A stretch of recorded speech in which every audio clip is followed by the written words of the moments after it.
Hello everyone, and welcome to another C++ template meta programming video. In this video I'm going to show you that you can reduce the amount of template instantiations, but that will only be based on certain conditions. And these conditions I will be explaining you in this video. So just imagine if you have a class that, well, surprisingly is called A. Actually, it's a struct, but it's kind of the same. So this is not really a complex type or anything. So let's just say t value. Actually, let's just leave it empty. Actually, so we have a struct called A, right? And okay, so we're gonna create an instance of A with int called A, and we're gonna create another one. We're gonna create a lot of A's with some types in it, and it doesn't really matter what type they are. I just want to show you that the instantiations, or what the compiler is going to do when it's sees this. And of course I have already covered that in previous videos, but I'm just gonna show you just so you can refresh a little bit. And okay, so if it's a string here, it's called a C, D, E, and F. We have to include string. Okay, so now the compiler, so this is just a template function, right? This is a sort of blueprint. So when the compiler sees this, it's gonna instantiate a struct of A, but with just an integer in it. So it's gonna create a struct with A, int, and it's empty. And it is gonna do the same for float and for double, of course, and for short, and for the boolean, and for the string. So now it created 1, 2, 3, 4, 5, 6 structs, right? So this is probably not a very big deal to compile for the compiler itself, and the point I'm getting at here in this video is that some templates, some very complex template code maybe take a long time to compile because of these sorts of constructs, right? And one thing I want to cover in this video is enable if, and in a previous video I've already showed you how you can implement your own enable if, and naively an enable if is implemented like this. Let me just remove this real quick. So we have a template and we have a boolean b, and if the b is true, then enable if will have a type alias called type, and if bool b is false, then it does not have a type alias called type. So quick recap here, it's like this. So if this one is true, then the struct will have a type depth typed alias equal to t. So struct enable if this one is going to be empty, and the second one is when it is true. And let's see, class t, and I'm gonna say enable if. Actually, this is wrong. I don't know why I did that. Like this, true, t, and then we do a little curly brace there, using type equals t. Okay, and so this is basically it, right? So with enable if, you can enable or disable a function. And if you're not sure what enable if is, you can check out my previous video. but we're not going to talk about that. We're going to talk about how we can optimize this construct, because there is a chance you will see these sorts of constructs in a different form, of course, than this, and you can optimize this quite often. So one thing I want to say is, when you see a struct with a template parameter that has a boolean, then you must ask yourself whether you can optimize that struct, yes or no, because a boolean can have only two values, namely true or false, right? But t can have, well, infinite, can be infinite, right? It can be anything. We can't say anything about t. It can be an int, it can be a float, it can be some user defined struct or whatever we don't know about. So when we are going to instantiate these enable ifs, right? Let's say true, because false would lead, of course, to a compiler error, because false doesn't exist, only true exists.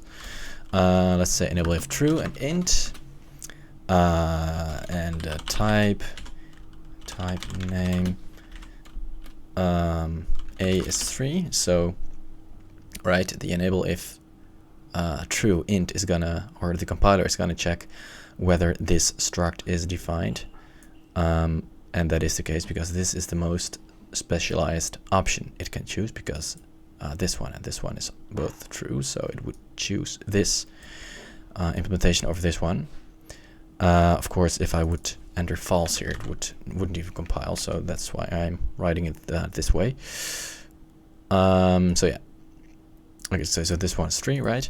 So what if we would do the same for what we just did earlier with a, right? So we're going to create a lot of types again. Okay, so now we have 1, 2, 3, 4, 5, 6 structs again. That's actually quite a lot, and if you have very template heavy code, which very much depends on enable ifs, then the chances are compile times are pretty slow, and you want to avoid that. And I have read this article about someone who optimized this, and it is actually a pretty clever way. So as I just said earlier, a boolean only has 2 values, right? So true and false. And the false one we are not going to specify, because we want the compiler to quote-unquote safely generate an error so that a certain overload isn't chosen over another one. That's the use case of enable if, of course. So we are going to write a smarter enable if, and I will explain you how that works. And we're gonna leave this as is.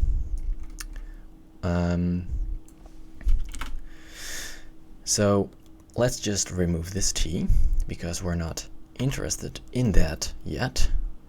And if we do that, we also have to remove t there and remove t here as well. And in this struct, we know that the enable if the enable if is true, right? So we are going to write a type def, and it's gonna depend on a template parameter. So we're gonna write another template function, or template keyword, and it's gonna be called t, right? So now we only have one struct, and that's it. So it's actually pretty clever, and we can create another helper alias, and it's gonna actually, let's just rename this to impl, and then we have impl because this is just some helper struct, right? And the interface is gonna be called enable if. So we're gonna type template class t, and we're gonna create a alias called enable if, using enable if equals, and this is a little bit quirky about implementing enable if this way, but it doesn't really matter because the user wouldn't even see it. We're gonna write type name enable if impl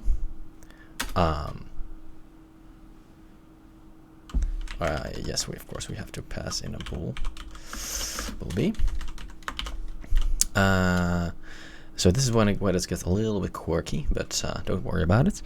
We're gonna write colon template type t, and I'm not sure why this is the case, but I think it is because you're dealing with a nested template parameter here. So this is a template parameter and this is a template parameter, and I think there's some little quirk in the compiler that I think something about some ambiguous things or something, but I wouldn't worry about it too much because yeah, it's not about this. Of course, we're just illustrating the use case of this faster enable if implementation.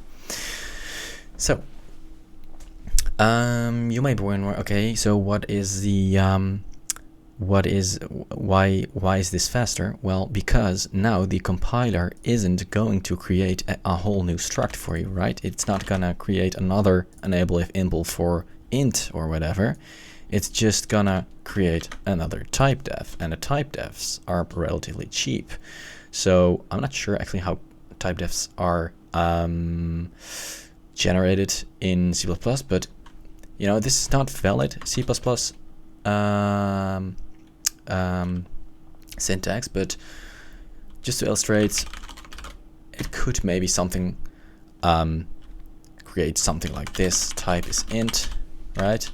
And it's gonna create another one where it is a double, and it's gonna create another one where it is a short, right? So of course this is not valid C++ syntax, but I just want to illustrate you that the compiler is just referring to a type alias rather than a whole new struct, and within that struct is the type alias. So you can avoid unnecessary struct specializations done by the compiler automatically when you add a class here.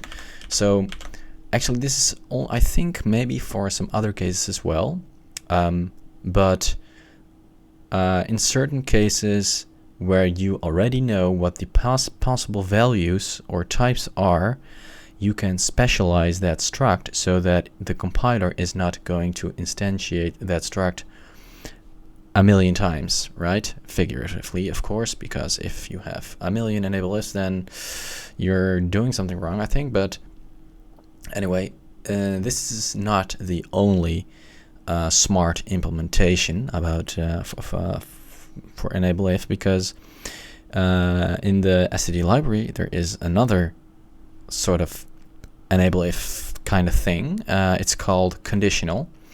I'm not sure whether I explained it in previous videos, so let me just quickly write how conditional is implemented.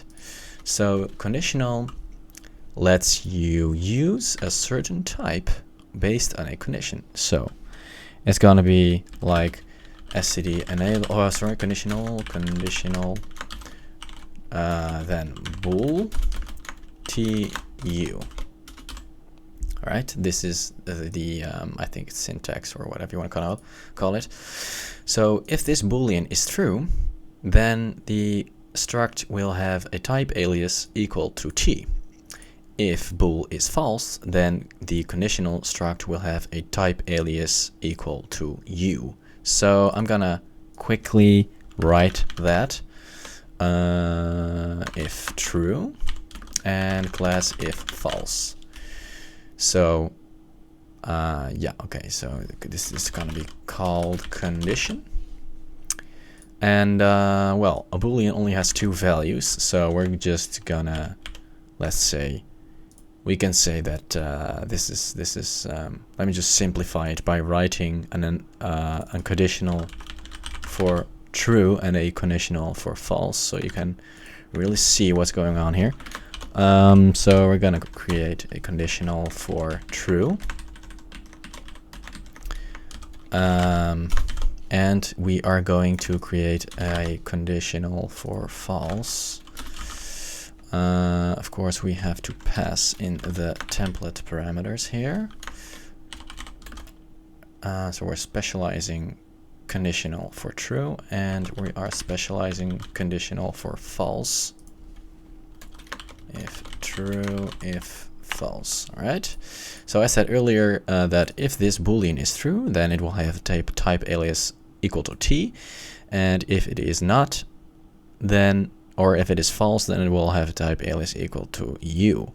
So again, the boolean is true here, so we are going to create a type alias equal to if true. So let me just do that. We're going to say using type equals if true. So that's this one right here. So if it is true, then the type alias is going to be equal to if true. And if that is not the case, then it will have a type called, the type will be equal to if false.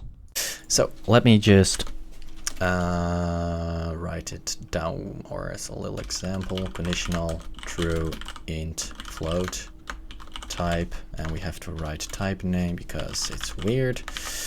I don't know, let's just say a equals 3. So it's true.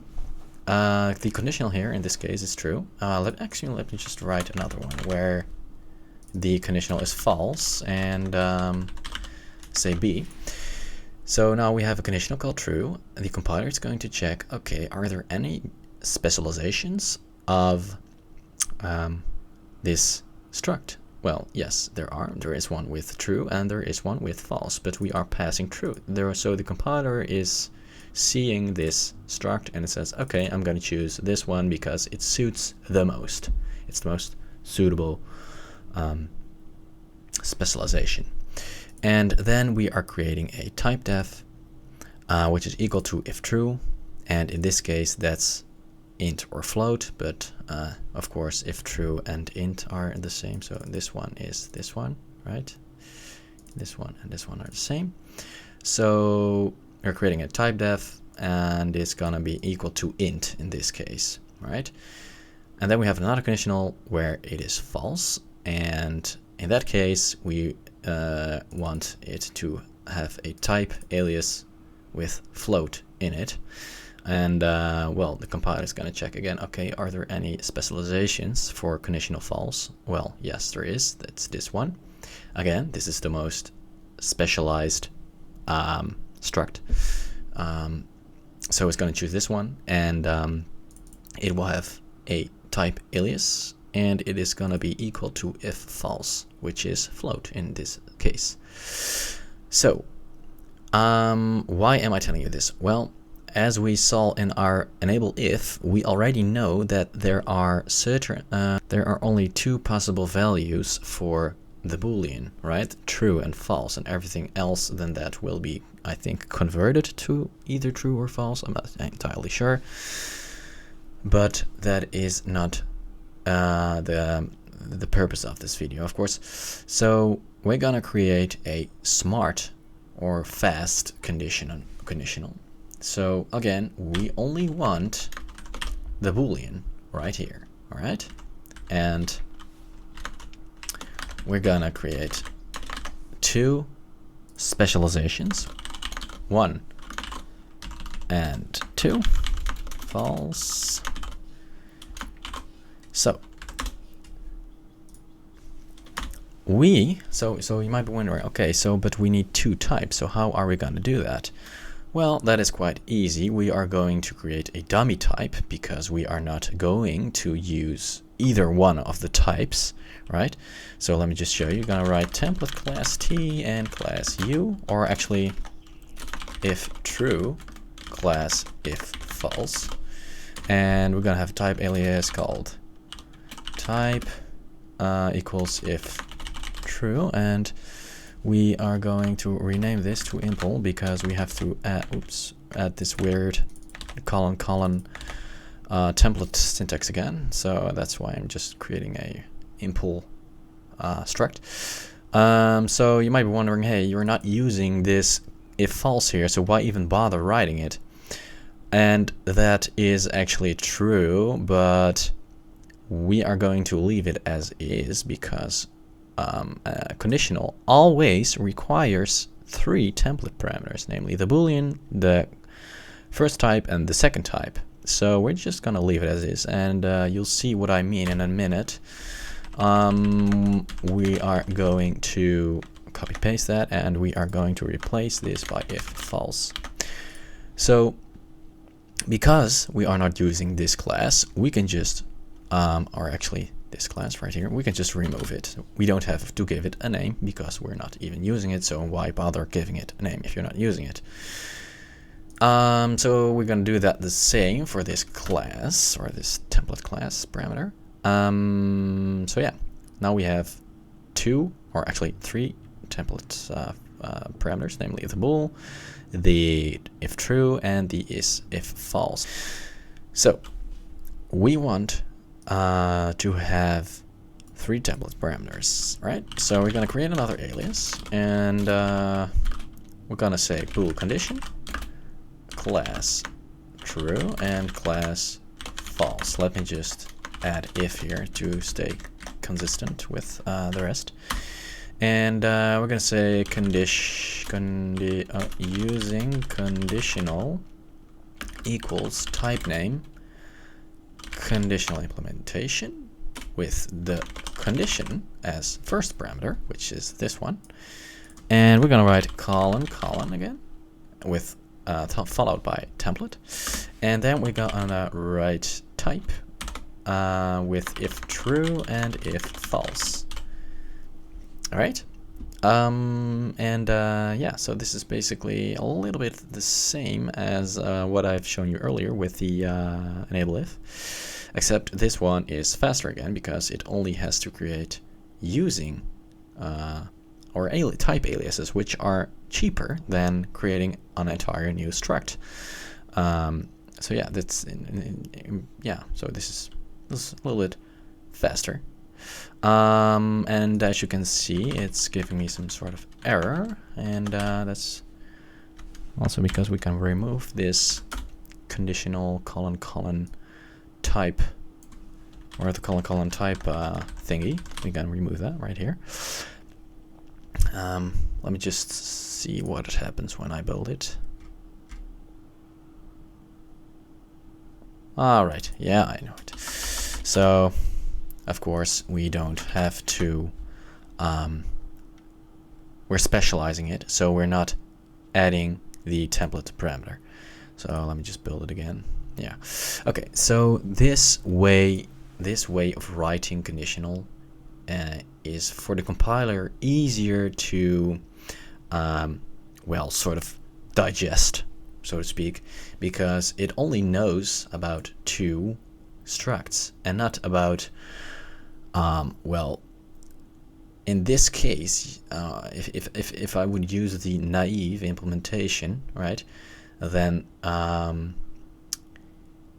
it would create 3 structs, right, if I would use the naive one.